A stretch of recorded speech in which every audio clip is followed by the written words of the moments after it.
সকলের জন্য সতর্কবার্তা, বিএসটিআই এর অনুমোদন ছাড়া গোলাপ জল খাদ্যে ব্যবহার সম্পূর্ণ নিষিদ্ধ।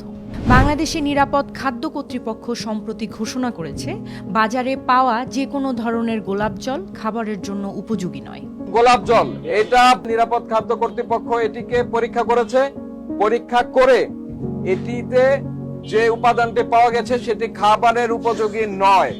এই কারণে আপনারা এটি কেনাকাটা থেকে বিরত থাকবেন, ঘরে কোনো কাজে এটা ব্যবহার করবেন না। নিরাপদ খাদ্য পরীক্ষায় গোলাপ জল থেকে প্রাপ্ত যে উপাদান পাওয়া গিয়েছে তা স্বাস্থ্যের জন্য ঝুঁকিপূর্ণ। ঘরের অন্যান্য কাজে ব্যবহার করাও নিরাপদ নয়। গোলাপ জল এবং এই ধরনের পণ্য যেমন কেওড়া জল ক্রয় এবং ব্যবহার থেকেও বিরত থাকতে সবাইকে অনুরোধ করা হয়েছে। জাতীয় ভোক্তা সংরক্ষণ অধিদপ্তর ইতিমধ্যেই বিভিন্ন ব্যবসায়ীর দোকানে ইন্সপেকশন করেছে এবং এসব পণ্য না রাখার নির্দেশ দিয়েছেন। এখানে কেওড়া কিছুই নাই, এটা কেমিক্যাল লেখা আছে, এটা শুধু কেমিক্যাল আছে। এই ইনফরমেশন জানার সত্ত্বেও যদি কারো দোকানে এই ধরনের পণ্য পাওয়া যায় তবে জরিমানা বা আইনগত ব্যবস্থা নেওয়া হবে।